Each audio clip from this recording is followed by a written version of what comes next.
Yes.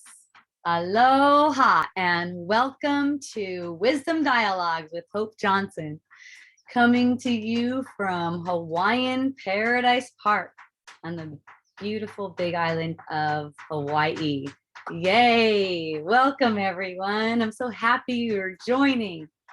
I feel so excited. I guess there's been a lot of seeing through the idea that there's anything to get upset about, like there's anything at all that could possibly make you vulnerable to an upset feeling.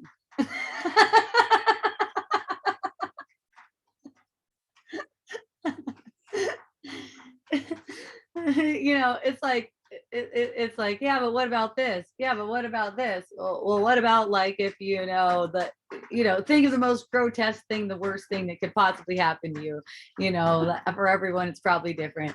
And you're thinking, well, that would certainly have power over me. And the thing is, no, it doesn't. Because you put that there. It's the opposite way around. It's like you have power over it. Like what Jesus said, you have dominion over the world. See, so it's affected by your consciousness. In the science realm, I guess it's quantum physics or something like that.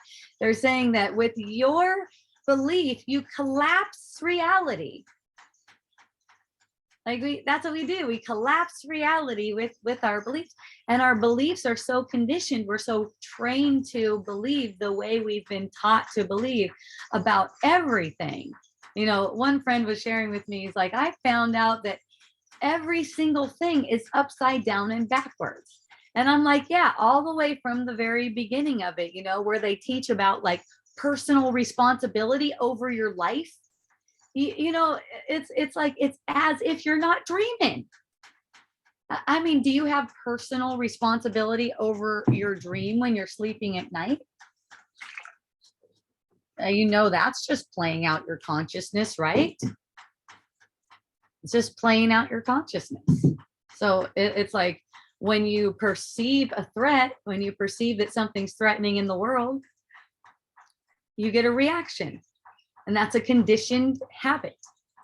The reaction is an addiction. It's like you get addicted to that kind of feeling, not realizing that it's an addiction to follow those thoughts and pursue those thoughts and prop up that feeling, not realizing that it's an addiction and bringing things back over and over again. One of my friends was telling me, I was being with the feeling because I never wanted to experience that thing again, whatever that thing was. I never wanted to have that experience again. And see, the thing is, when you know it's healed, you don't mind the experience of it.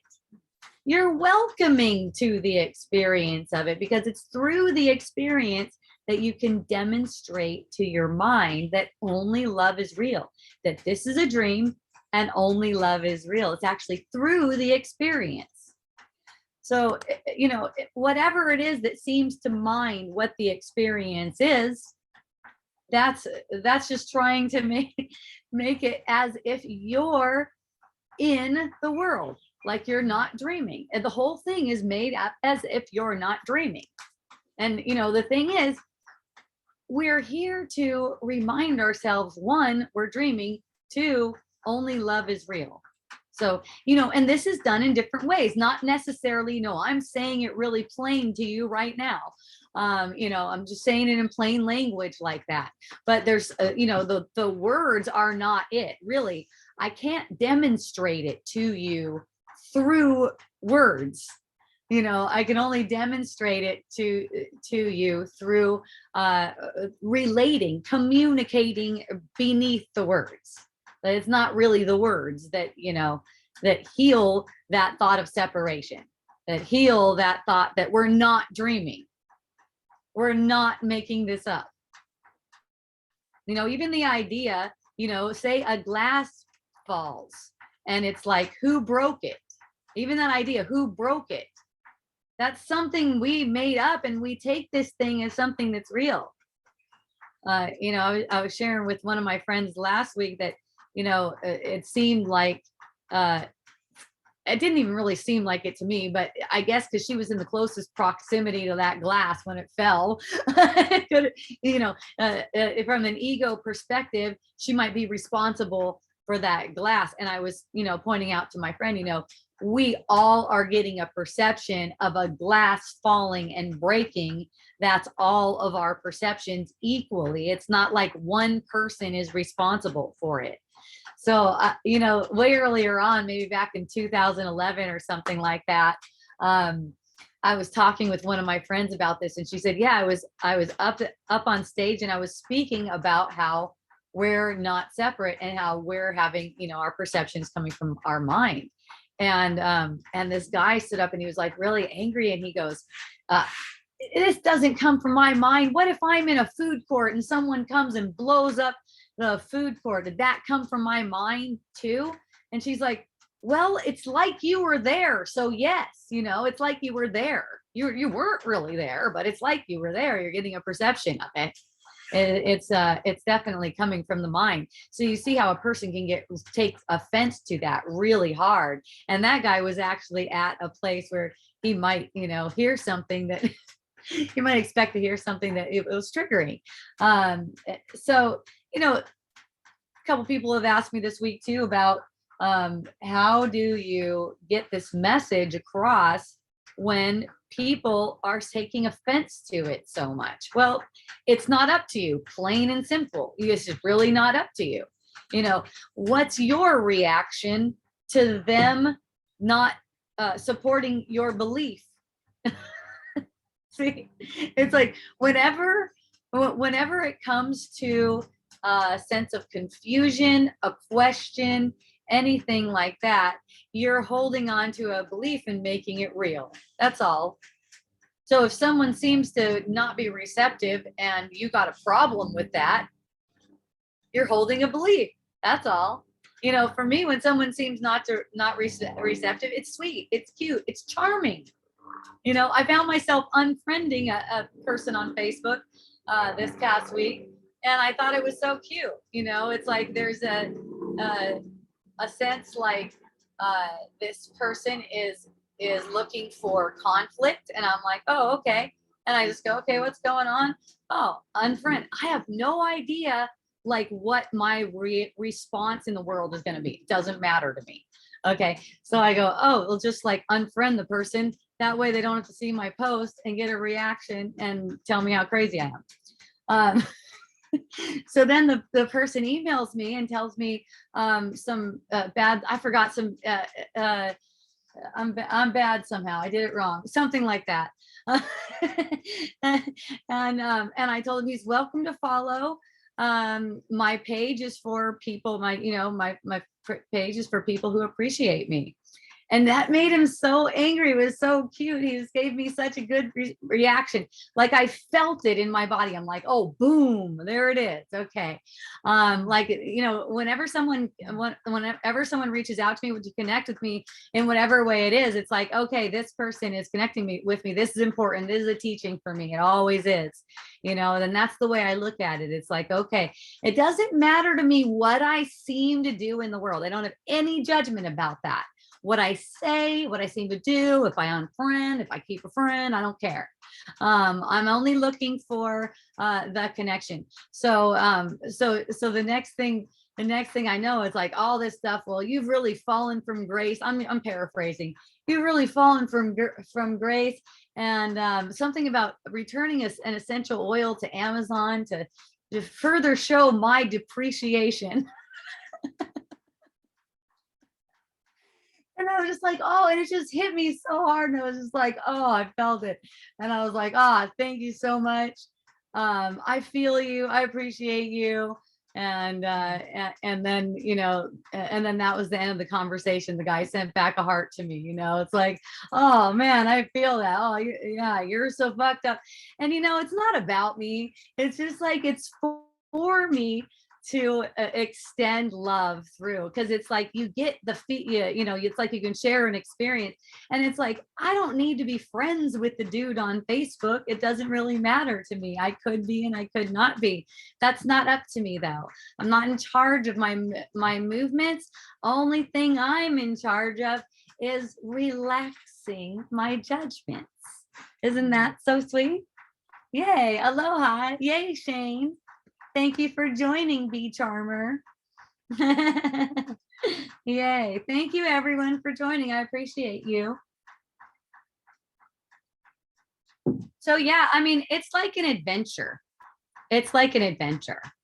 All the conversations, everything, it's all just fun.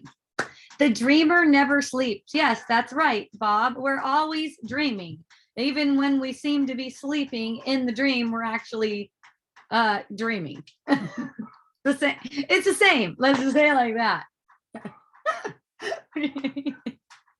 It's working. Consciousness is working shit out. Okay. Like in whatever way. The dreamer never sleeps. Energetic feeling embrace. Yes, that's it.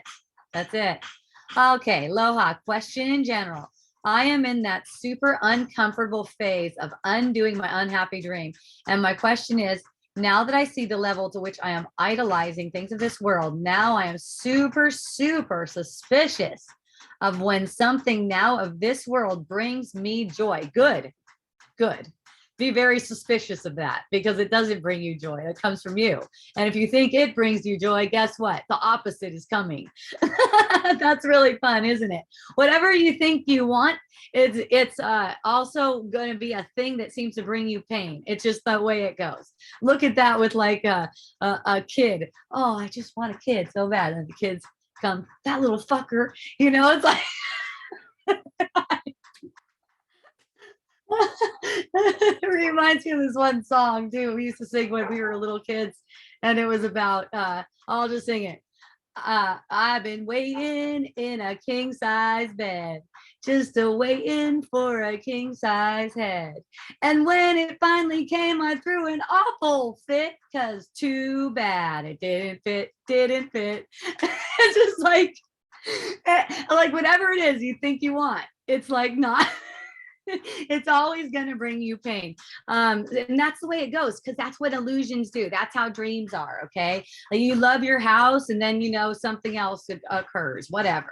I know I'll eventually whoa, Joy. Like this is a distraction or temptation. Yes, it is. You got it. You're awesome. I know I'll eventually pop through to where my dream becomes happy.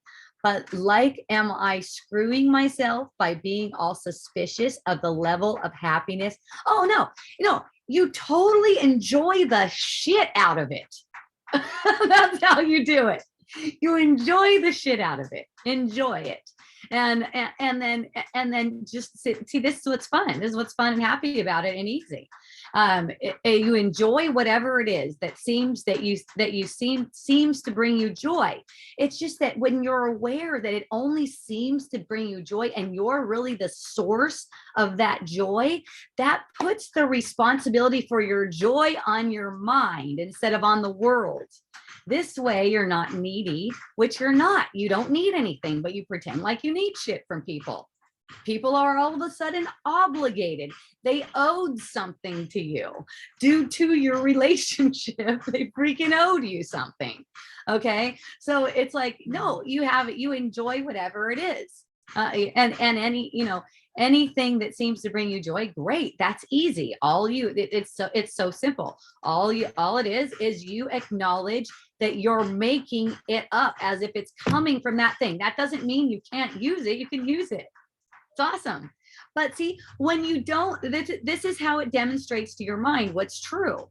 When you don't seem to have that thing, when it doesn't seem to be manifesting, the joy is still present. See, that's the point. That's the whole point. The joy is present no matter what. That means you can enjoy everything. See, you can even enjoy something that you don't seem to enjoy. You can enjoy saying no to it. It's fucking fun. Any more questions? Ah, Kanani, hi, my love. I love you. Thank you for joining. That's my sister-in-law. That's my brother Pasquale's wife, whose wedding I went to recently, and Dylan's mom. For those of you who follow the chronicles of Hope Johnson's fabulous existence.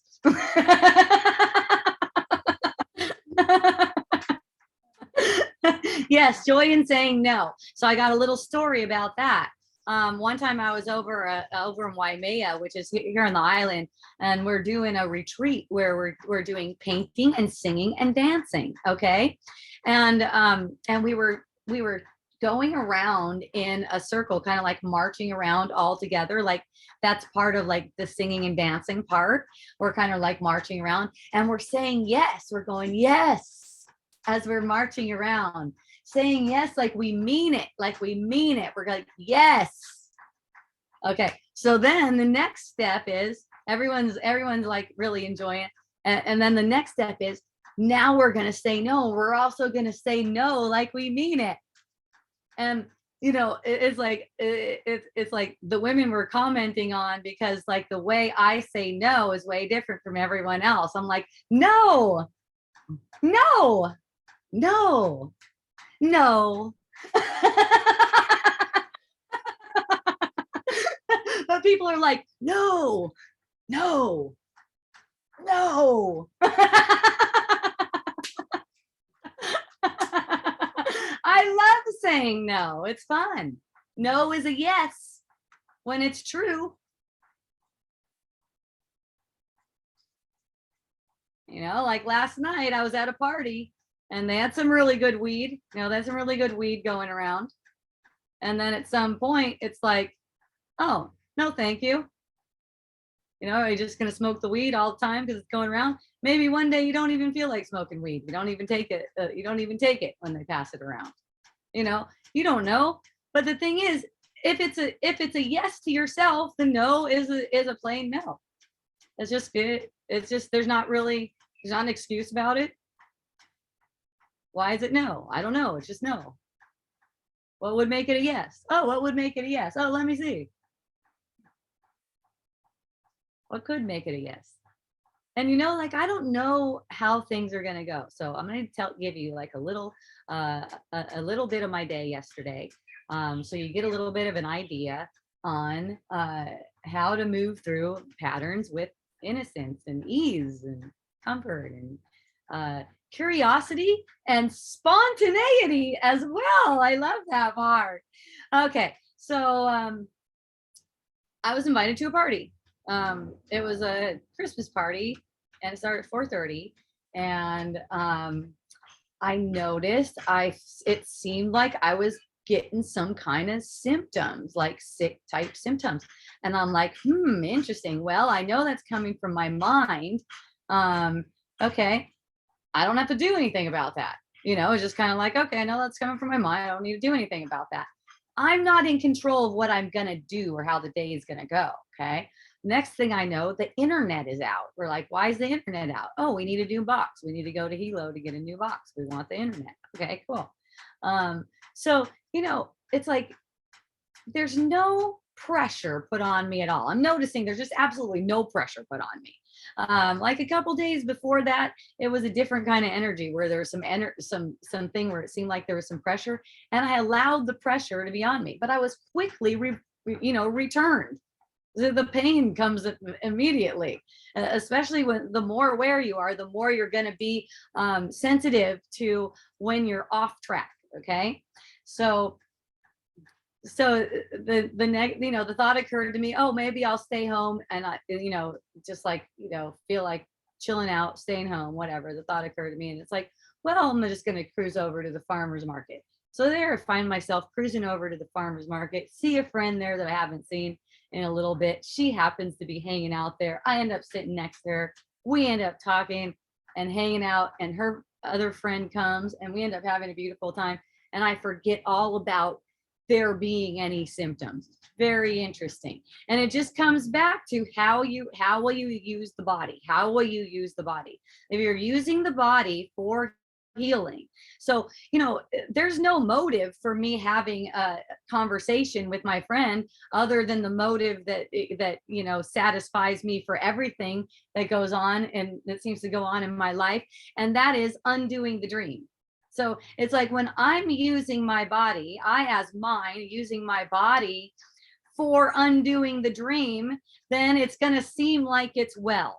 When I'm using it for something else, that's where there starts to be different kinds of symptoms: anxiety, stress, tension, sick type symptoms, stuff like that.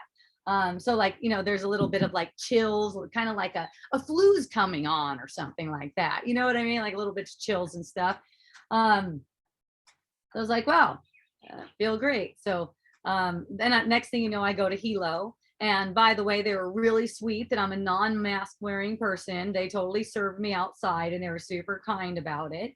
And, I was standing outside in the sun for maybe like 10 minutes for the whole thing, including everything, all the transactions that we did. And in standing, I'm standing in the sun and I just noticed that I feel really good. And at that moment, wasn't even, remembering that there was a part where I didn't feel so good. So then there's a sense, or I thought I didn't feel good, because your body can't tell you how it feels. That's why I like to correct myself on that. Because it's like, I can't really get a feeling from my body. I can only project a feeling as if it's in the body and then make it out to be a sick feeling. Okay. So these things really, that's what they mean to me. Basically. Like that's what it's going on. So, and you're getting a symptom. So then I come back home, I sit down, smoke a spliff, and I'm just chilling out. And I'm like, staying home, watch a movie. And it's just like, oh, whatever it is that feels good, it's just allowed to be that. No obligation, nothing. So it's like all of a sudden the time just seems like it's so stressed, so stretched out. Not stressed out, stretched. Like the day seems like it's so long all of a sudden. It's so easeful. It didn't even seem like I made it to the market till like noon. And then there's like Hilo and a couple of shows, a couple of hours worth of shows with my man, hanging out, having a spliff on the patio. And then the next thing I know, there's a call to go to this party. And I go to the party and it's a glorious, and then after that, it's just like, there's nothing to hold up any symptoms. There's nothing to uphold them. There's nothing to keep them alive, so to speak. There's no such thing as contagion. Someone asked me recently to talk more about that. I don't know if you're on today, but you did ask me to talk more about that there's no, the virus is like a code. It's kind of like upgrading the projection to match the consciousness. It's just like a code. It's not really like making anyone sick. Okay. Only fear makes anyone sick, and then it gets blamed on viruses, because that'll give you something. How are you going to stay away from a virus besides like isolating yourself?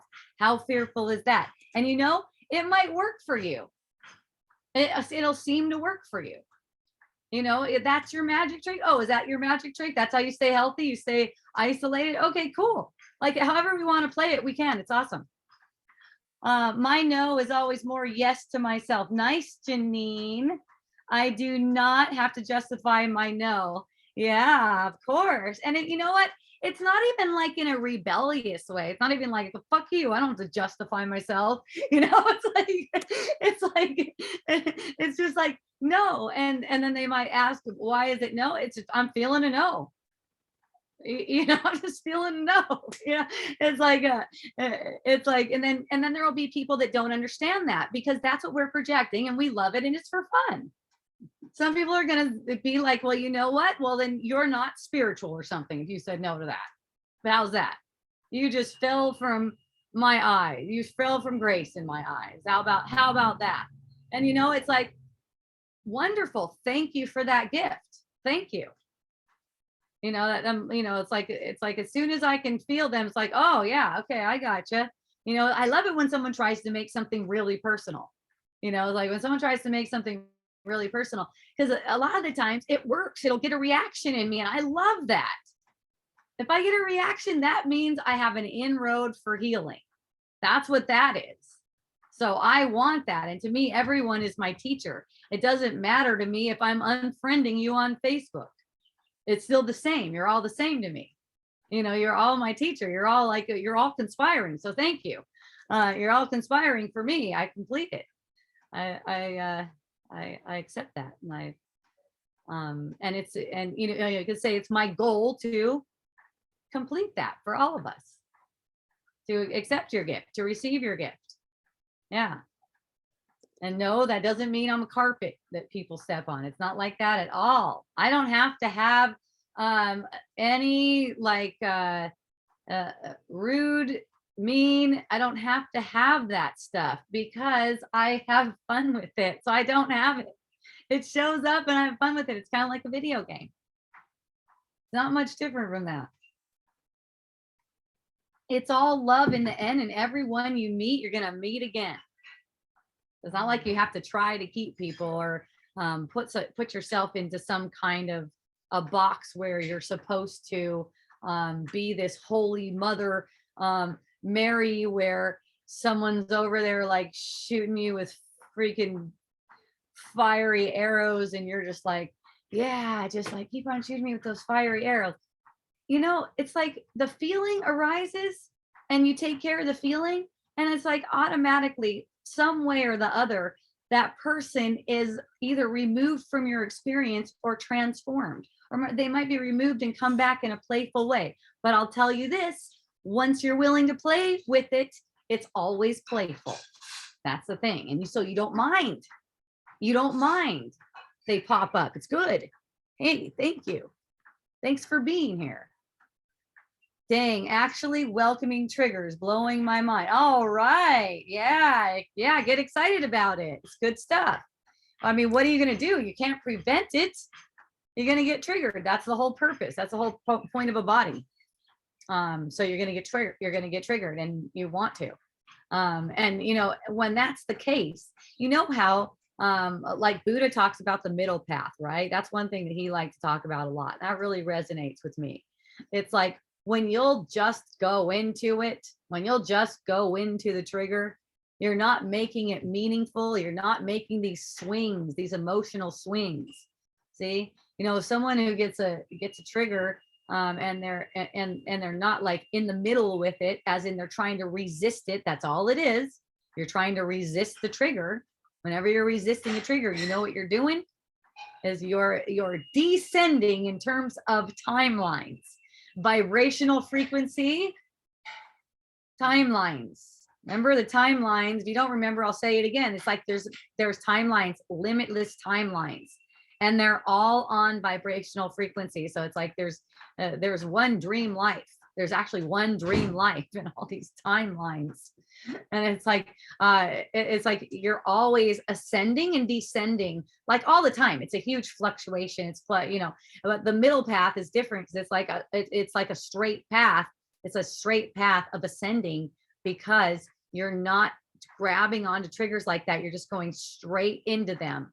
And in going straight into them, you're releasing anything that's preventing you from ascending. You look at it like this: ascending is natural for you. So it's like when you're willing to release that which is dragging you down. So any kind of concept that you have about yourself is dragging your energy down. Whenever it arises and you follow it again, you go whoop. And once you will get released from it, it will go poof. Even if you're not aware of this, at all, vibrational frequencies or anything, everyone is doing that. It's like hope, fear, or love, fear, or gratitude, doubt, right? It's like you just gave on like bouncing. But what I've witnessed is that there are those of us who don't go above this level very often. like to the gratitude state. And that's like a chronic stressed, angry, victimized type of place. And, and these are the people that, would find themselves in a situation where like they just murdered someone and they're like, what the fuck?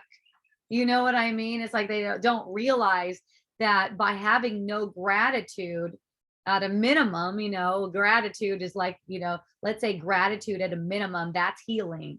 The gratitude is healing at a minimum. Okay. With going through like that, with none of that, that it's down in the dumps. It's really down in the dumps. So it's like for us, who are aware of what's going on here as far as the vibrational frequencies, our responsibility is for uplifting the world. Like whatever is presented to ourselves, and see, like we are the world, so there's not a separation in that, but whatever's being presented to us as if it's in the world, that is for uplifting the one of us. And it's like everyone that we meet, and even everything, every animal, every plant, everything, even things that we made, like this cup and this tea, it's like we're in relationship with all of this, and it's all us. So like even gratitude for the cup, for the tea, and just like remembering to give gratitude for everything that's been given, for our awakening. And I will do gratitude meditations where I'll include anything that comes to my mind. Even if it seems really shitty, I'll include gratitude for that, because I'm coming to it from a grateful heart. I genuinely do feel grateful for it because of what it brings, because of the healing that it allows. We wouldn't be able to heal from this thought of separation without Maya, without the illusion. It is deserving of gratitude. Okay. It's not even reasonable to be resisting it at all. It's not reasonable. Okay. Because of what a gift it is. Matthew 7, here goes Glenn, Bible thumping again. Thank you, Glenn. Matthew 7:13-14. Enter by the narrow gate, for the gate is wide and the way is easy that leads to destruction. And those who enter by it are many. That's for sure. For the gate is narrow and the way is hard that leads to life, and those who find it are few. Okay, so you know why it says that the way is hard? Because the world doesn't seem to support it. The world doesn't seem to support it. The world seems to support delusion, and that is the way we made it. But we are the ones who use the world, the delusion that we made, and transform, or you could say heal the thought that we separated. We use the Maya, we use the dream for that.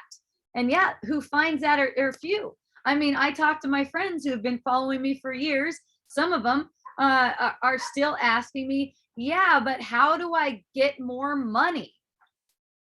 And, it's like, what do you want that for? Like, what is it for? And this is the thing that's bringing on the pain. Like, what is that really for? Oh, you feel like you need some support from people, maybe. I don't know. And you can buy that support from people, maybe.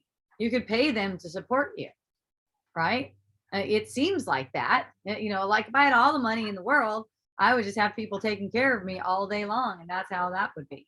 The thing is, we're making up the idea that money means anything and putting that on it and making the whole show. So we make it, when we think we want for something in the world, make it money. That's a good one. That one is totally set up on the illusion that we need something in the world. Everyone's got to make money, right? Isn't that the thought that we put forward? Doesn't everyone have to earn a living? Not the thought that we said. It's up to us to undo these things, you guys. I mean, gosh, what a damning thought. What a completely damning thought that is, and this is why it's hard. Look at this. Okay. So I'm on this thing called the pattern. I've talked to you guys about this before. Some of you guys have joined me on the pattern. You can see right there, if you look at my patterns, By the way, I think I'm Awesome Hope Johnson on the pattern. And on the pattern, if I'm mistaken, someone correct me. So it's an app that you download, by the way.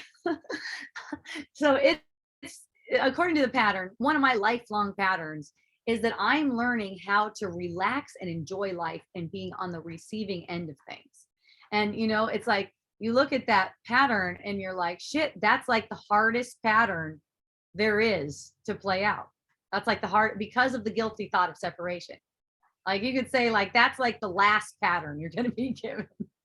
Like your job is just to chill out and be on the receiving end of things. And the reason for that, the reason we all have like our own patterns, and I can see that, that's the pattern, to be chill and be on the, and it's kind of like it's a calling.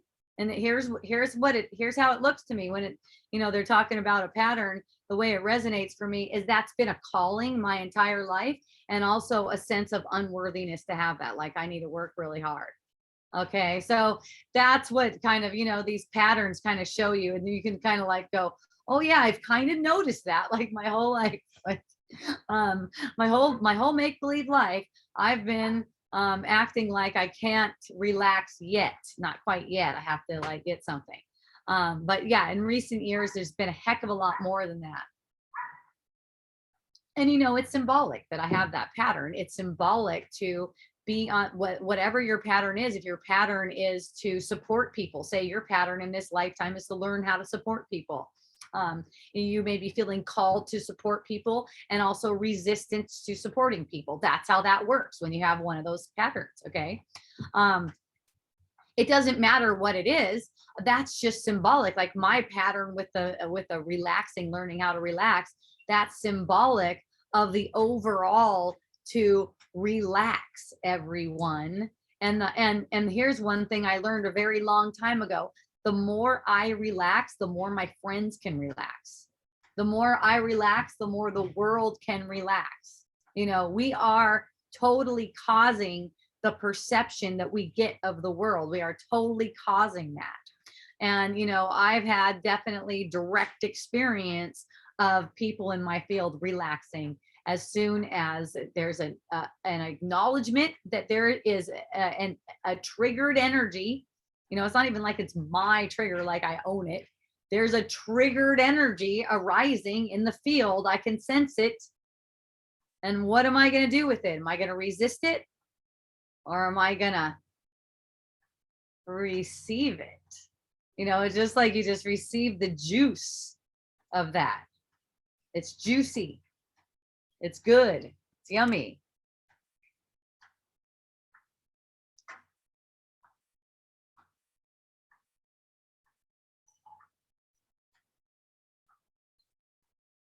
All of your support comes from you. Your willingness to give of yourself in the moment. You can always only receive back what you gave. So what are you capable of giving? You are capable of either sharing love. That's one way of giving, and a beautiful way of giving, by the way, or projecting condemnation. And it's never in between. Sometimes the line is blurry, but it's never in between. It's always either love or condemnation. That's how you're relating. That's the choice you're making all the time when you have a perception of a person. What about a perception of a person where you're like, they owed me at least that? Let yourself get relief right there. You don't understand how that hurts your mind. They owed me at least to hear me out. They owed me, how about this one? Hope owed me at least to stop, to keep on calling her a dumb fucking bitch on her Facebook page. Come on.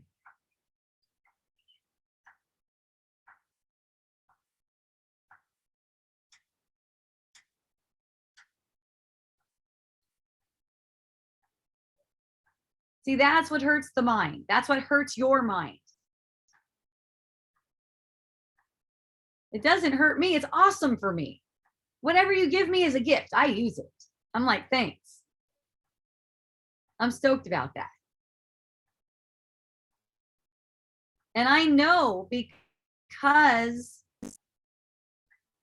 of how I was willing to allow peace,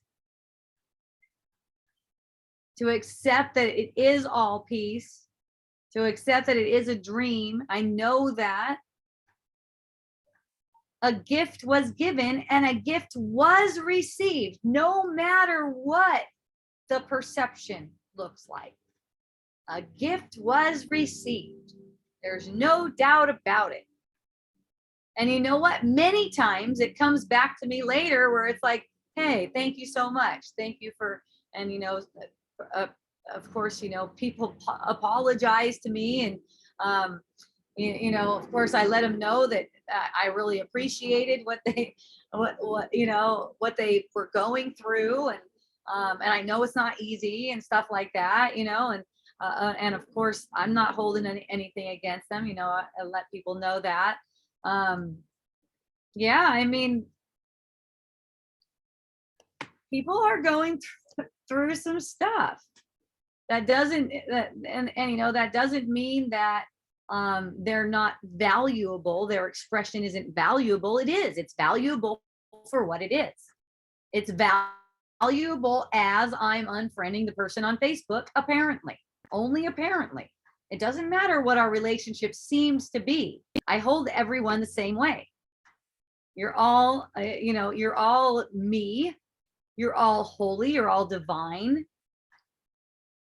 And the different expressions, it's like in an illusion, in a dream, I can't hang out with everyone in the whole world, right? It's like there's people popping up at some of them, some relationships last less than a minute. It's like, what can we get out of this short time that we have together? What healing can we get out of this? How can we join? How can we connect in this moment? And that's basically how I look at it. How can we connect in this moment? And I see, just by going through experiences, creative information comes through, and I could sense how it gets even more fun and even more loving and even more like siblings playing in the garden. It's like it's so neat. It's so easy and free. So when I was a little girl, when I was 7 years old, I went to this public pool, and I don't know why, I just decided I wanted to try out being a bitch. And so there was a little girl in the pool, and I was just like being a bitch to her. And she was being a bitch back to me. And then her friends started being a bitch to me too. And then it was like 2 against 1 being a bitch. And I'm like, okay, I'm done with this. So I leave and I go home. And I was like, wow, I'm 7, by the way, but I'm like, I remember this like it's yesterday. And like I said before about memories, they're projected now. So it's just for the story. Nothing happened. So I go, well, I really like to play with that girl, or those girls, both of those girls. I'm just going to try this. I'm going to change my hair. I'm going to change my bathing suit. I'm going to go back to the pool, and I'm just going to like be a nice girl. And I went back to the pool, and I was just like, be nice, like, hey girls, how's it going, and stuff like that. And they're like, oh, they just welcome me right in. One of them became like my best friend for as long as I lived in one place, which was like a year at the most, which is like really long for me. But it's like, that always sticks out to me as a really good lesson, because it's like you can just come off of that in a minute. It's like, that's not even me. That's not even me. I'm not that. Like, it's not like you ever blew it with anyone. Another thing that shows me is like, not you ever blew it with anyone. No one's extra. Remember that. No one's extra. That you may never see them again in this lifetime. But then again, you may. And you never know. And amazing, awesome things occur to me. It's really sweet. Yeah, it's like, sometimes it'll seem like someone really feels really hateful toward me, which seems to come through what I'm sharing. What I'm sharing seems to be triggering, because I do it in the public, and some people seem to not want to know that stuff. And They're like, no, shut her up, she's dangerous and stuff like that. And it's really nice to see how it evolves. A lot of times it evolves to where it's like, oh, I just like misunderstood you. Okay, cool.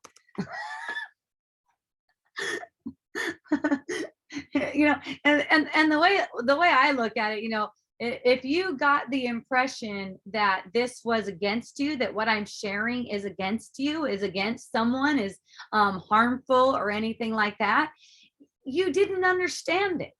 That's all. It's simple. So, to make it easier on yourself, you could just like me anyways, even though you don't understand what the fuck I'm saying. This would make it easier on you, because I know that it is easier than hating a person. It is way easier.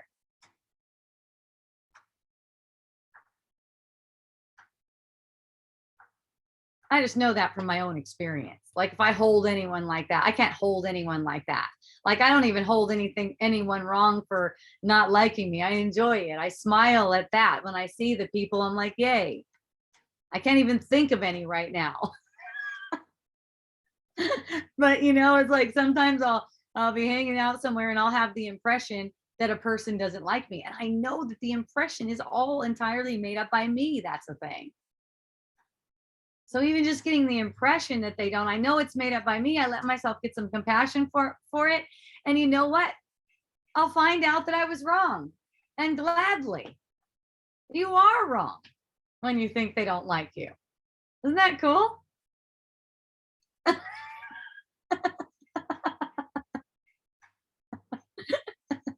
Any of your parents ever gotten the impression, oh my God, my kids hate me? Oh my God, my kids fucking hate me. Try to start out with, I hope I'm wrong about that. Just in that moment, because in that moment, you're so sure you think you know. I hope I'm wrong about that. Yeah, exactly. Just kidding. Exactly. One of my friends asked me, said, one of our mutual friends is going off the deep end. Hope, what do? I want to be a good friend. And I go, she's just kidding. Enjoy the show. Don't take that stuff as meaningful at all. I show up to my friends acting like that with a smile. And you know what happens? My friends end up laughing. It's funny, even on media, even on social media. One of my friends said, she can't laugh. Because I said, you can laugh at anything.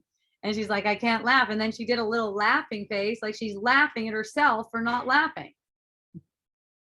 And she's like, oh yeah, I am laughing. I'm laughing at myself for not laughing. If you can't laugh at yourself for not laughing. It's fun. It's so easy. You just take one more step back. Laugh at that. Laugh at the thought that you have a body that takes a shit sometimes every day. That's hilarious. And it seems to have needs. Yes. I love you too, Janine. Thank you. Everybody loves you. That's for sure. Yep. And and everyone's your friend. Yeah. Yeah.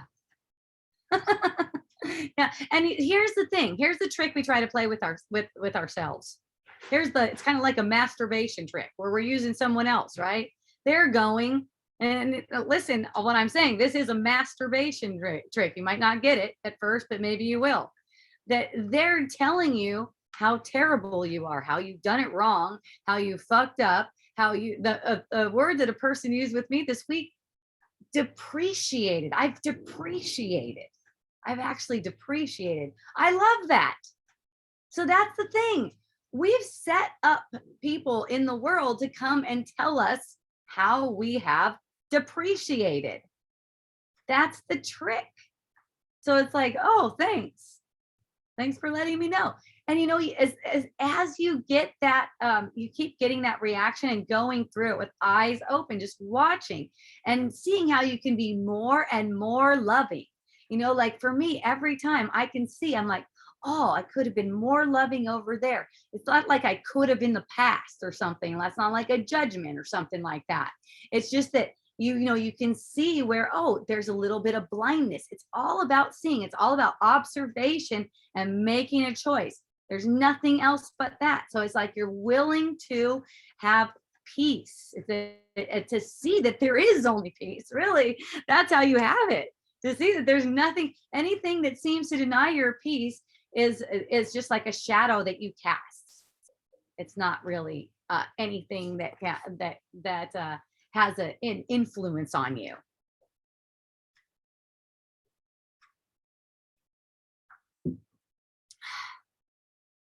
Keep my whistle wet. go, go on those sirens. But you see how getting back to how I called it masturbation, because this feeling reaction that you get when someone seems like they're depreciating you with their words is an addictive habit. That's an addictive habit until you can laugh at it, until you're welcoming to it. When you're welcoming to it, it's not an addictive habit anymore. The addiction is in the resistance to it. The addiction is in the resistance to that person that seems to be depreciating your value. Okay. So when there's not an addiction about it, addiction about getting the feeling, there's no need to keep it. You could just have fun with it. It can pop up anywhere, any place, and you can enjoy it. Not only enjoy it, but you can use it for what you meant to use the world for. And those are the opportunities. Those are where, people call the rubber meets the road. Okay. Every single thought that arises about the world is from the ego. Okay. So, and you ask, when you're suffering, when you're in suffering, and you ask, how can I get more money? Thinking that more money is going to help you to get out of suffering. You're just asking for more of the same and holding yourself in confusion. Money won't get you out of that. And the thing is, you might not find that out even in this lifetime. I mean, who knows what kind of role you're setting up for yourself as far as what you need to learn. What if for the whole lifetime you're just dirt ass poor for the whole lifetime? What is the problem with that when the purpose of it is undoing the world? See, it's you making a problem with it that you see something as being poor. See, if you seem to have like no money your whole life, and you're always giving, you're abundant. If you're always in giving, you're abundant because you receive immediately. All support in the world comes from your willingness to give. It comes from what you've given. There's only one thing you can give, because there's only one thing you can share, and that's love. Okay. And so when there's withholding love, what the reflection is the world withholding support. Wherever there's a chains on your heart, the reflection is the world withholding support. Now for me, and this is what probably your goal is if you want to see through the world. I feel supported no matter what the perception, because whatever the perception, I can use it as a means for dissolving my sight of this world. That's all I want to do with it. So all I want to do is like escape the world. One of my friends said, "Oh, what about that? All you want to do is escape the world. That's your motivation for everything. Is you just want to escape the world." I said, "Yes, that's my motivation for everything." And in that, I have to take everyone with me. I can't leave anyone out. Right? I can't leave anyone out, because if I leave anyone out, I'm holding myself here with them in a dream. I'm holding myself in a dream with them. That's what I meant by here right there. Holding that scenario in place. All right. So the only way I can escape the dream is if everyone is released along with me. So as I go through the valley of the shadow of death, as it's called in the Bible. I will fear no evil, but I'll take everyone with me, as you know, as I'm undoing the dream. That's the whole point of it. And everyone is going to have their own version of a dream of awakening. We're all having a dream of awakening, subjective dream. Okay. We don't co-create our own awakening. We don't co-create like that. We only co-create in creation. And this is not creation. This is dreaming. In dreaming, our creativity has been limited to a choice between the uncreative world we made and creation, basically. Observe and learn. You are the truth. Yeah, Ma. Absolving ourselves if the dream of the world. Yes, it's a beautiful undoing, and it's kind of like, it's been called atonement. A Course in Miracles calls it atonement. And people have a different idea of what atonement means. It's kind of like it has a guilty connotation for a lot of people. So if you don't like that word, don't fucking use it, because it's not about making any guilty connotations at all. The atonement is basically you recognize that you have made a mistake in how you took yourself, and you're willing to get a correction. See, we have learned in this world that correction is something like punishment or pain or something like that. But it's like your guide wants to give you a correction anytime you feel upset. And that correction is not pain. It may be pain to your ego, though. Like if you're identified as an ego, you don't really have an ego, but you get identified as an ego, and that's what we refer to as your ego. So in your mind, you identify yourself as an ego. And you might not call it an ego, but it's yourself, the thing that you made up that you think is yourself, basically. So when you're identified as that, you can't tell what's good for you. So there's a humility in that. There's a humility that takes place in that. And I don't know what I'm looking at. I'm making nonsense up. I need a correction right now. May I please have a correction? Yeah, it just has nothing to do with guilt and the kind of way we've been, these words have been used on us. You can say it's not like we didn't prop them up like puppets, though, to make it as if they're using it on us.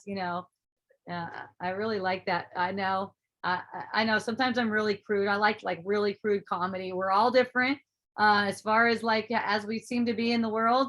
And if that kind of stuff trips you out, you can always look for someone else. But this is the way I like to look at it. Like, I got my fist up their ass, all the way up to their, and I'm talking like this. Like when someone's telling me something, I'm like this. And like that, just like having that visual like that, where they're like a puppet. I'm making them like that, but I'm only making them like that. They're not really like that. The puppet that I see is what I'm making them. It's like I'm holding this body up to obscure my sight of who they really are, basically. So that having that kind of visual for myself, it's like, number one, it's funny. Number two, I could see it. I could see it clearly, and love extends through that scene. What do you call the kitty being in your dream? What do you call? Oh, which one is it? Which kitty is back there? Oh, black and white one. The black and white one, that's El Gato, also known as the cat. And then we also have Candy, and she's like some like honey colors.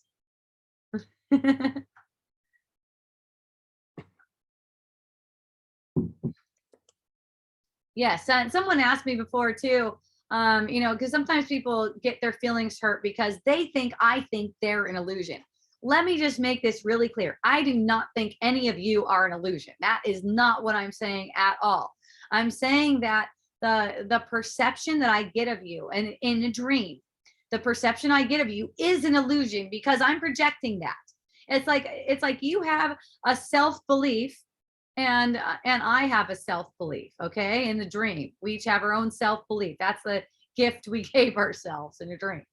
And when I perceive your self-belief, I perceive that through my self-belief. So I'm completely making you up the way I see you. I do not think you are an illusion. I know who I'm talking to. Okay. I don't get tripped off in thinking I'm talking to a body. Well, sometimes I do. That's how I get a trigger. And when that occurs, then I'm glad, because then I can see a way to extend love. See, it's perfect. All right, so we got let's see. I'm super burnt out. I'm trying to decode the meaning of triggers. Yay! Yay! Hooray for getting burnt out on trying to decode the meaning of triggers. Yes. Yes. Perfect. Because you don't need to do that. Yeah, go in, feel. Decoding is thinking, feel. The answers come to you. You get answers, you get insight. Just like it's like kind of comes for me, it kind of comes in a flash. I just get a flash of insight, like, oh, and it's like, and it just leads to more and more release, more and more joy, more connection with those in my life, and more and more connection with nature and everything. My cup of tea, even. I feel more connected with my cup. Okay. Bob Shine, thy grace is my sufficiency in all things, and there is a sufficiency of thy grace in this moment. I love that, Bob. That's beautiful. That is it. And that's how you're sustained. So I told my friend who called me, she called me from this beautiful place in Mexico. It was like amazing. Beaches, people, not that many masks. Bars, little, I think they were little bars. I don't know. I saw these little hut looking things. Anyways, and it's like there's this idea that there's suffering in the midst. It's like, geez, it's like it's kind of like that thing. It's kind of like that brand. My son came up with his own clothing line. He calls it Hell in Paradise. You could be in the most beautiful scene you've ever seen and still be like, in this struggle. And it's like, man, if I was over there, I'd just be going around and, like, hey, what's up? And like, seeing how we, who wants to play, it's just these ideas that it needs to be more than this moment. This moment is where your sustainability, sustenance comes from. All your sustenance. It does not come from those digital numbers on your crypto wallet or your bank account or pieces of paper or coins. It does not come from that. That's just being used as a device to make it seem like it's possible for your for your sustenance to come from that. So you'll believe in it and keep propping it up. When you react to it as if, oh my gosh, I'm suffering right now. What do I need? I need money to get out of this suffering. Well, then you're wrong and you need a correction, because you can't have the relief in this moment. If you need anything in this moment, you can't have relief. Yeah, you have to be willing. You have to be willing. Just a little bit. And that's the thing for you guys too. And me too. It's like we try to give so much that there's not even that little willingness is already gone, because we made it into something else where it's like a human doing instead of a human being. That little bit of willingness, it's like withdrawn. It's like, it's so gentle, it's so easeful. Look, your ego can't get it. The ego cannot grok this, how easeful this little bit of willingness is.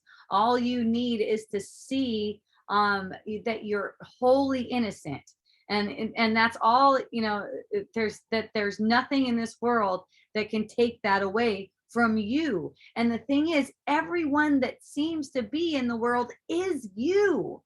So when you're unwilling to allow their innocence, you're withholding it from yourself, and that's what's preventing you from seeing. It's all it is. Okay, peace is our true nature. Any perception to the contrary is a gift to see who you are not, leaving you with your truth of who you are. Peace. Nice, Glenn. That's really sweet. Thank you. Here's a situation I get hung up on. I go through a huge experience where I let go of so much, forgive all this stuff from my past. And then all of a sudden, I pull out an old pain story, try to prop up my specialness in social situations. Oh, I love that. Then I'm like, man, why did I have to share that aspect of myself when I know this is awesome? Is it me, or am I being played like a puppet for someone else? Yeah, totally. Okay, so here's the thing. Don't even analyze that kind of stuff at all. It's a total gift. I find myself speaking things that I don't think I identify with. I don't present myself like that. I don't think I identify with it. Out of the abundance of the heart, the mouth speaks. So it's going to show you, look, you're identified. If you're perceiving a body, you are identified. Okay. That's how it is. Like, get over it. Okay. So you're gonna speak stuff that's gonna be like an awareness for you. And that's perfect. Just let it be. You don't have to backtrack. Stuff will pop out of my mouth in social situations. Oh my goodness. I'll just like go laugh. I don't have to backtrack. I don't have to anything. If someone says something to me, it's like, oh yeah, I'll scratch that off. Just kidding. It's like, who cares? Just laugh. And when you're making it a thing, like it's as if now you want to control your language so that it could match what you're actually identifying with, but it's the other way around. No, that language is showing you how you're secretly identified. And so when you see that and you're light with it, you learn how to unidentify, you learn how to release, you learn how to let go. See? So see how it's being easy with yourself, though? The tendency is to give too much. That little bit of willingness is monumental. Monumental. You don't need more than that. When you try to give more, you take it away. All right? You see. Yay. I'm so happy for that. Thank you for being receptive and asking the questions too. That's freaking awesome. I always have everything I need in the moment. Yes. Yes, Janine. And it's just being aware of that. Everyone always has what they need in the moment. And it's being aware of that for other people too. If another person is coming up to you, remember, everyone's you. You're always demonstrating to your own mind. Another person is coming up to you and saying, I just need this. I'm suffering. I just need this. Don't agree with them in your mind. Don't agree with them. I'm not saying try to manipulate your words. Don't worry about your words. Those take care of themselves. Watch. Okay? Watch what's going on there when someone says, I can't get there because I don't have this. Watch, because you energetically either agree with them or you observe what's really true. And when you observe what's really true, you help them, irrespective of what you seem to say or do. Okay? Because our minds aren't separate. So don't help them feed the ego. Help them get released from the dream. And that's what everyone really wants. You don't need their permission for that. You don't need their psychic permission or anything like that. That's what everyone really wants, even though most of them probably don't want it in your dream, apparently. It probably looks like they don't want it. Don't push it on them. You don't have to push it on them. It's you releasing, it's you getting the release for them. So instead of getting angry with them that they don't fucking get it, that they're acting like they need something in the world for their well-being, instead of getting angry with them that they don't get it, just get the relief for them. You're getting a reaction to it, so get the relief for them. If it's true for you, you don't have to defend it. The truth, you cannot defend the truth. Let's say that. There's one, the truth needs no defense, but also you cannot defend the truth. As soon as you move to defend the truth, it's not the truth anymore. It's something that you got to defend. It ceased to be the truth as soon as you did that. Okay. Oh, that's cute, Constance, that you love pets. That's adorable.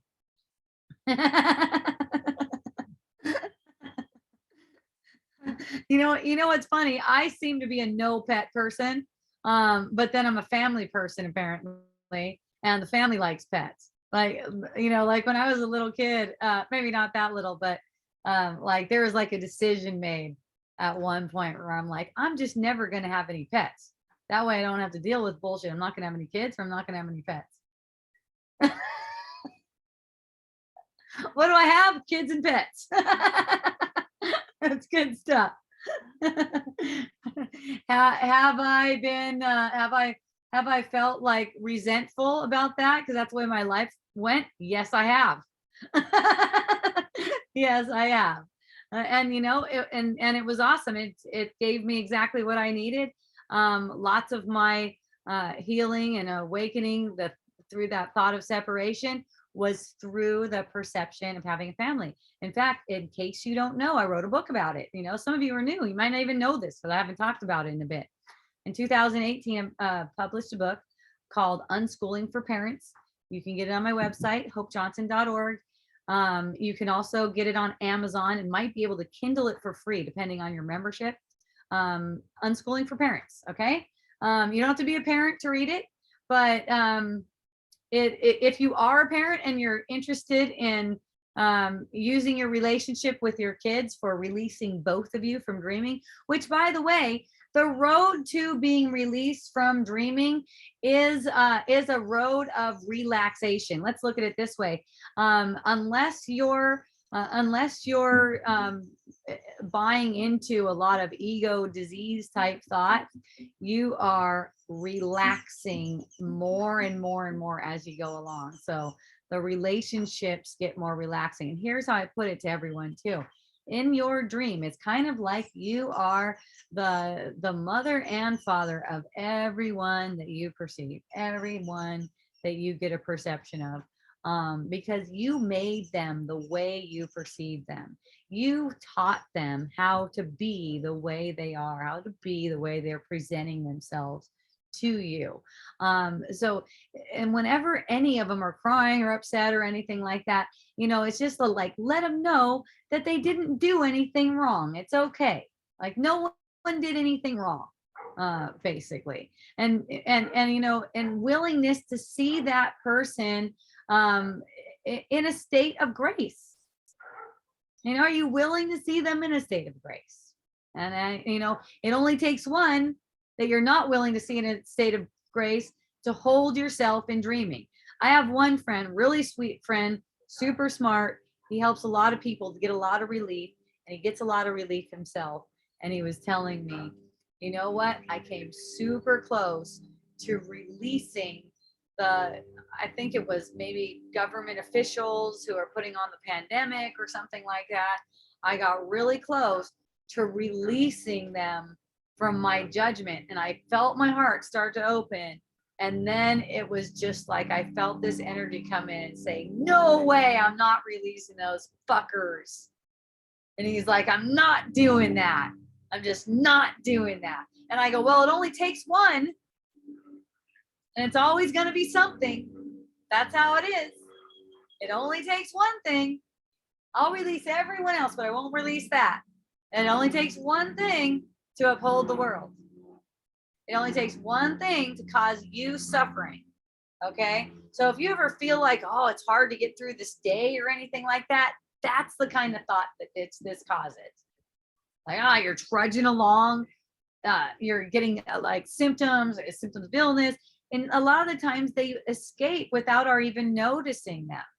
So, the symptoms are happy. It's like, thank goodness there's a symptom. It's not like it hurts. It's not like I was doing the Lord's Prayer earlier. And one part of it says, thy rod and thy staff, they strengthen me or they comfort me. And you could say that's like the rod or the staff where you get a symptom, some kind of symptom. Your mind seems to be going crazy, or you seem to be getting chills in the body or something like that. That's like the rod and the staff. And it's like, thank goodness for that. It gives me awareness that I'm going on down a wrong track, or it's just giving me an opportunity to heal through this thought that sickness can attack anyone's body, you know. um and that's for me the first thing when I get a sense of a symptom is like, oh, how can I use this for undoing? It's not like, what does this mean about me and stupid bullshit like that. Like, how can I use this for undoing the thought that sickness, you know? And you know, all those, all that time doesn't pass, but just like instant. Oh, I know what this is for. Well, it has to be coming from my mind. There's not like a train of thought that goes, I wonder if it's COVID, and has me over at the drugstore getting a COVID test. Nope. It's like, I just made this up and this is interesting and I'm curious. See?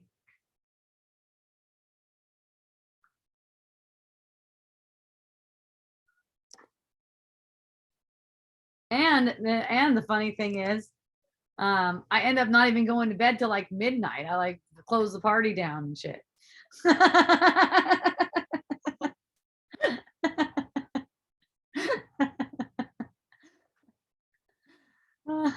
I almost ate my weight in baklava too.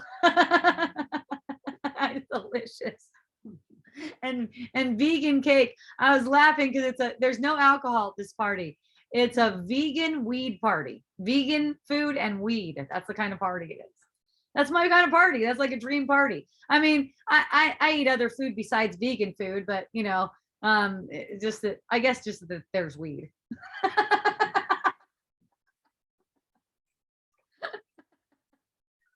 Not to glorify weed or anything. It's not like you should do weed or something.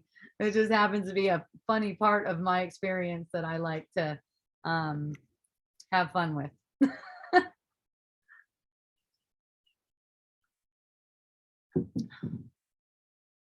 It's kind of one of those things too, where people think that if you're a certain kind of spiritual or a certain amount of spiritual or something like that, that you don't smoke weed.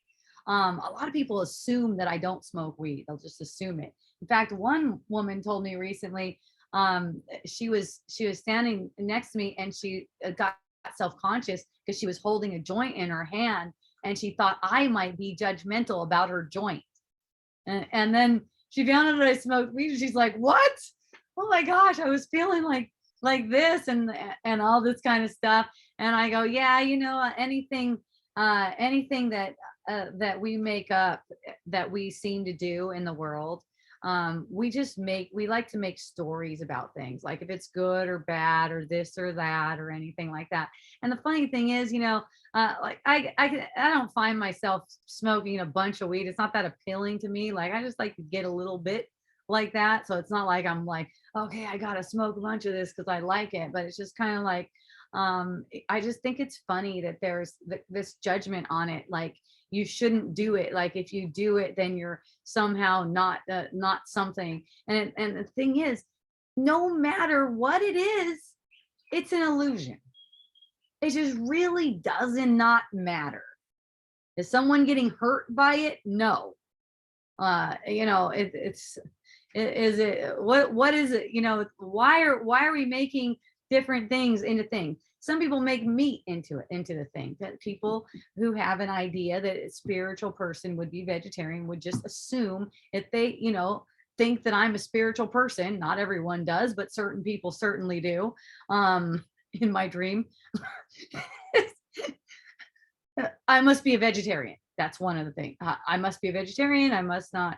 Oh, I'm so surprised that you do something like that. I'm like, good. I'm glad you're surprised. It's good to be surprised.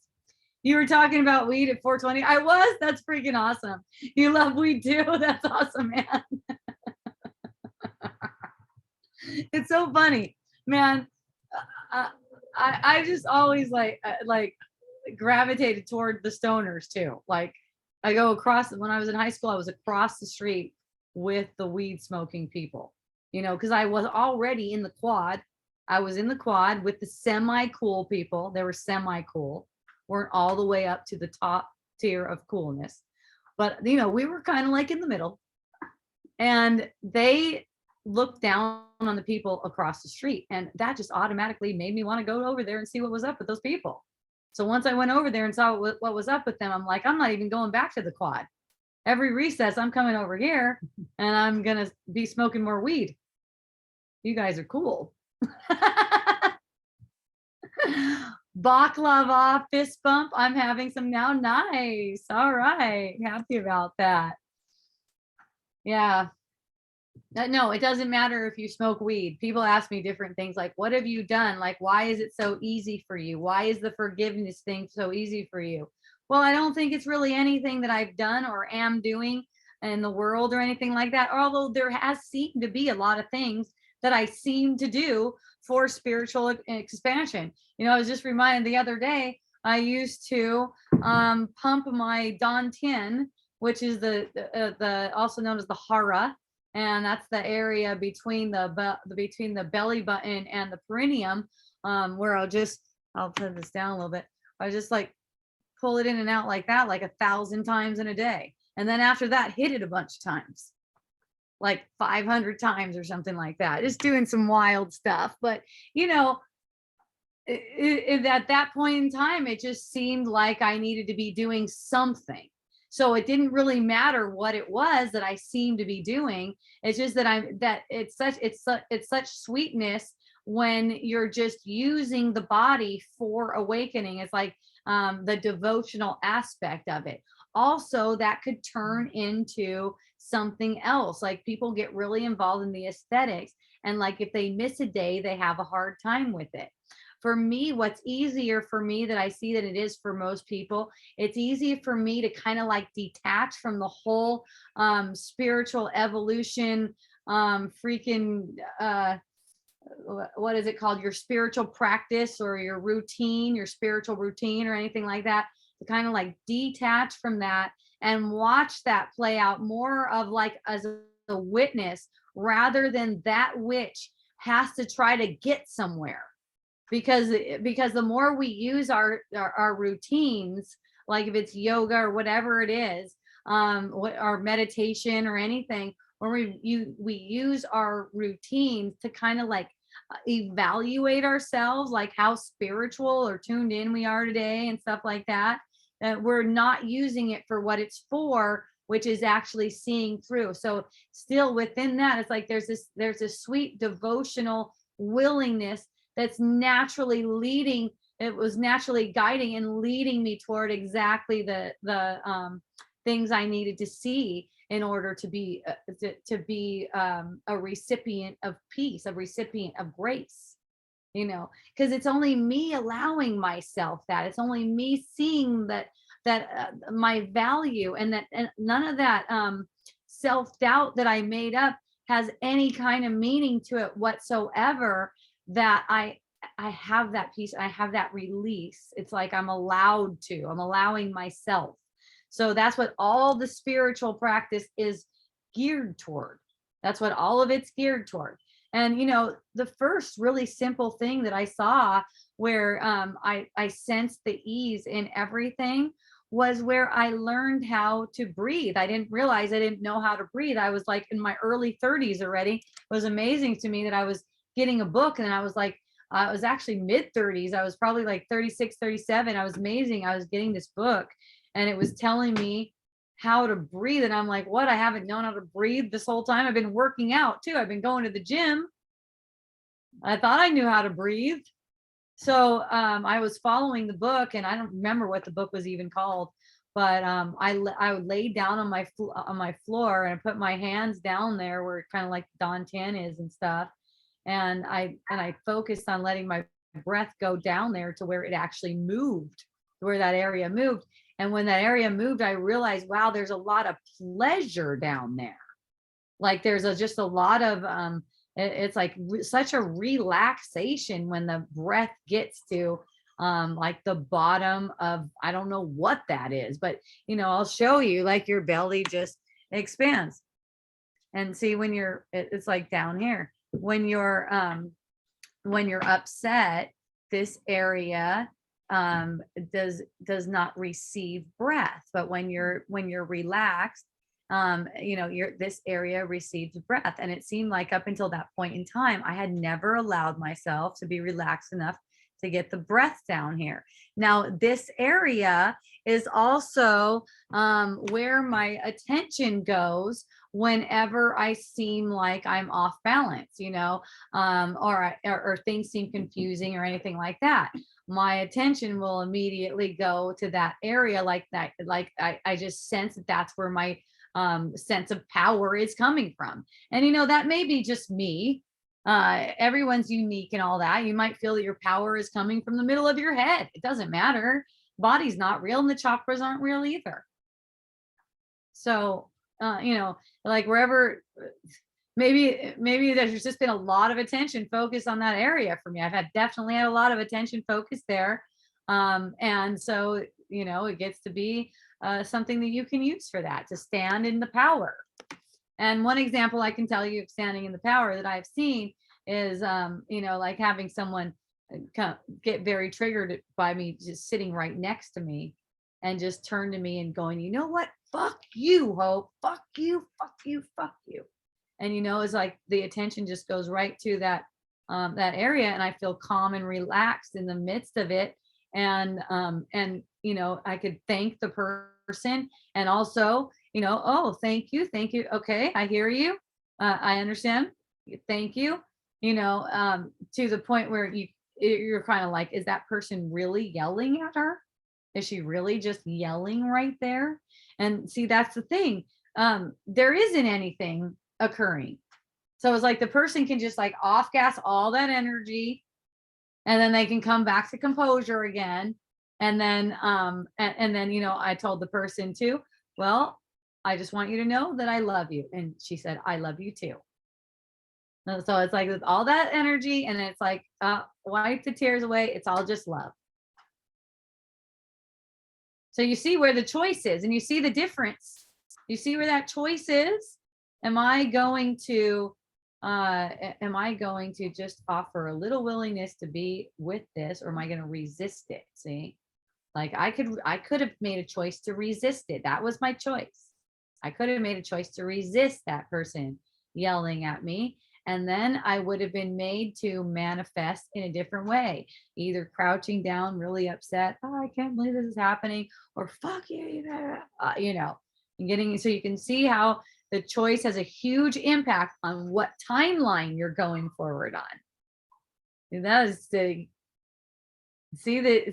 that's what I mean. Like there's the consequences for the choice. There's a consequences for the choices. That's true. But we haven't been taught what we're choosing between. We're never choosing between anything in the world, whether that be what words we're going to say or something else. We're never making a choice between different things in the world. So when we know what our choice is, we can consciously make that choice. We're not being distracted by apparent choices. Okay.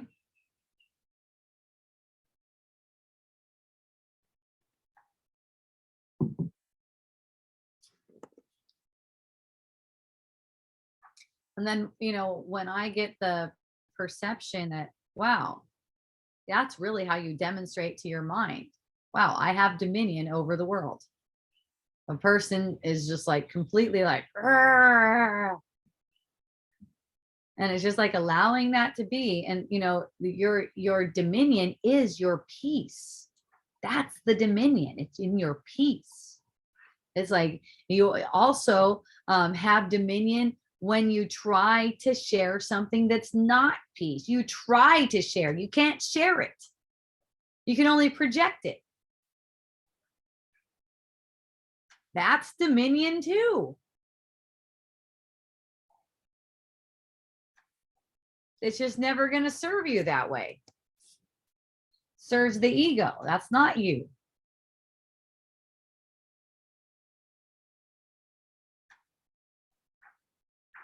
Someone asked me today, what's right relationship with the ego? The thing is, the ego doesn't exist. You made it up. You identify with it. You find out you identify it. Sometimes you find out you identify with it when something stupid comes out of your mouth at a party. It's like, whoo, all right. There's that. I'm glad it's out in the open. Thank you.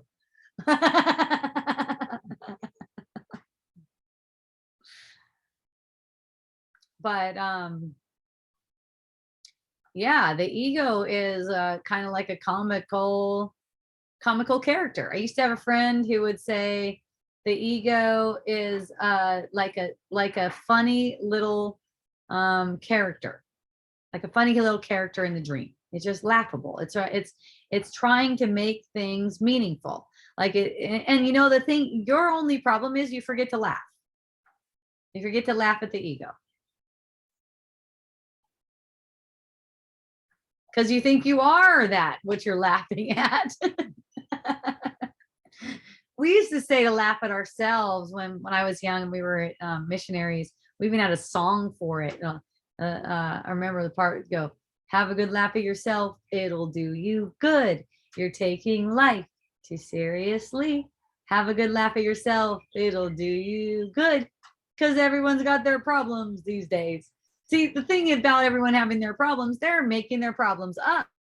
I would change the words. I would change the song to be everyone's making up their problems these days. No one has any problems. That, you know, you could say there's one problem. The idea that you separated and then forgetting to laugh at that idea. You took an idea as true. That's the problem. There's one solution. That's love, which is synonymous with peace and compassion. That's the problem. That's the solution. Every problem that you think you have, like the problem that says, I don't have enough money, that's not a real problem. That's actually not a real problem. That's a fake problem. That's a distractor. If you perceive a problem, that's only a reflection of you thought you were separate and you took it real. That's the problem. That's why you're getting a sense that there's a problem. And guess what? The sense that there's a problem is an addictive feeling.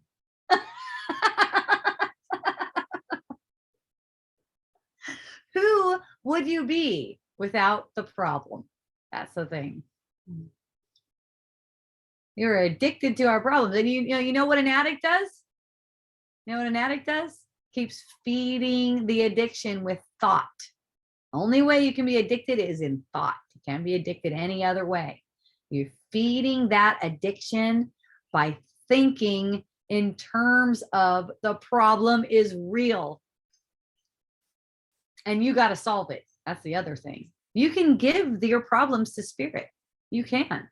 You give it to spirit.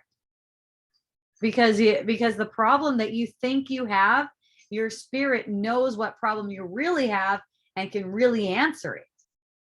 So you see that you are just making problems up. When you see you're just making problems up, you have no problem. I keep trying to share and the whole while laugh inside at the uselessness of it. Ego claims everything. This is it. Nothing to do. Only enjoy the show. Yes. At Glenn. Right. Oh, I get it. Someone just commented to Glenn. That's right, Glenn. Yeah, you only have to enjoy. How hard is that?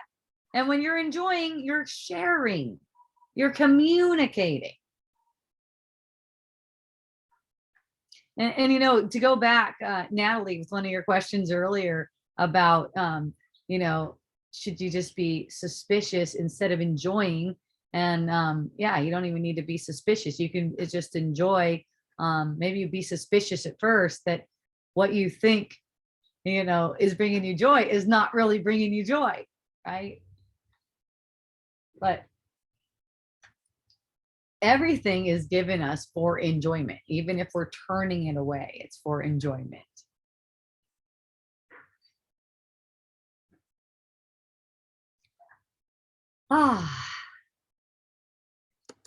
And I enjoy being on Wisdom Dialogue with all of you. Thank you so much.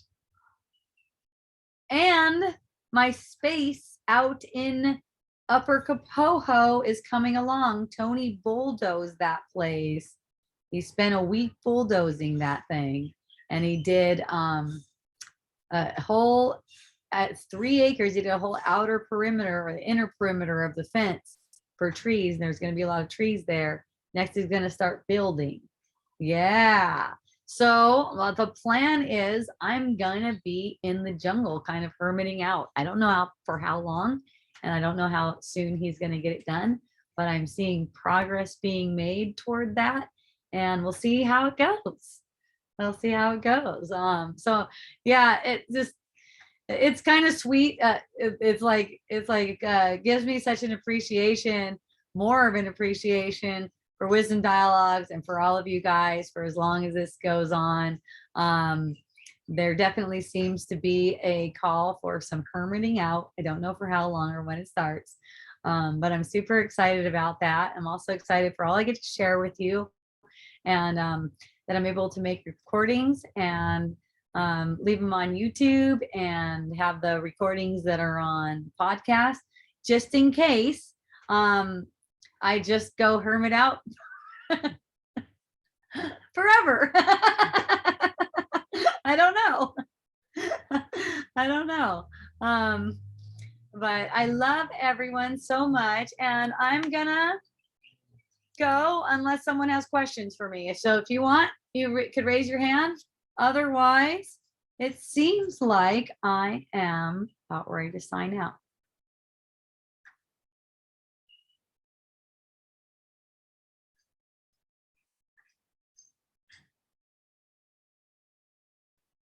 The show remains the same. I'm addicted to thinking I've been unfairly treated. Yeah, oh, that's a good one. That's a really good one. You can use that one. Every time you get the sense of unfairness, let that be kind of like a flag, like kind of like a red flag goes off in your mind. There it is again. That's my addiction. Thinking that I'm being treated unfair. That's it. That's my addiction. Let yourself get the feeling, because see, the thing about addiction is you're addicted through the resistance. So it's not letting yourself get the feeling as if you're being unfairly treated.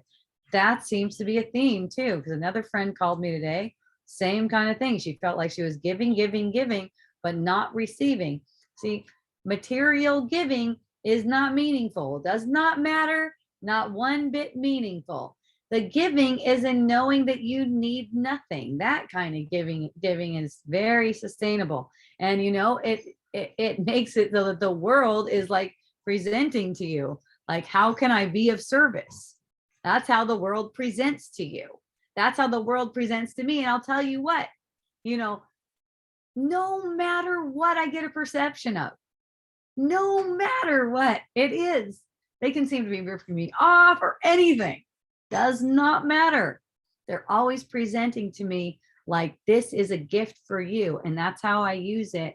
And I don't mind whatever the perception is. And that is the goal in this, as far as dreaming, that you don't mind what happens. Now, I think Krishnamurti, I think he said, I might be quoting the right dude in the right way, but it doesn't matter. It's going to leave an impression. I think he said, you know what my secret is? I don't mind what happens. That's what you want.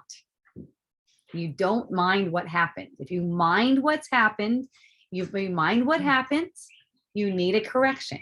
That's all. You need a correction so you can see clearly. You see how to the ego, that is an affront. The ego is like flared up at hearing something like that. What do you mean I need a correction? I know what's up. I know what I need. See? All right, you guys. Thank you. I think you are all so awesome. Thank you for hugging me. Oh, Marina, I love you. Yay. Thank you for joining. Thank you, everyone. Until next week, I'm not taking any days off for the holidays because it just seems to just land on the right at the right time. I'm going to be there in person New Year's Eve at Hawaiian Sanctuary. Those get recorded. Those are on Spotify and stuff. Just look for Hope Johnson. Wisdom Dialogues. You might have to put in wisdom or something like that. Spotify, Pandora, all those places where they play podcast. podcasts, any of those places. It'll be posted probably New Year's Day. And then, next Monday is just like plain ass Monday. Another mundane Monday where we freaking resolve all kinds of tension and get the relief that we deserve. Hooray, everyone. I love you. Thank you so much for joining. Mahalo, aloha, and a hui ho.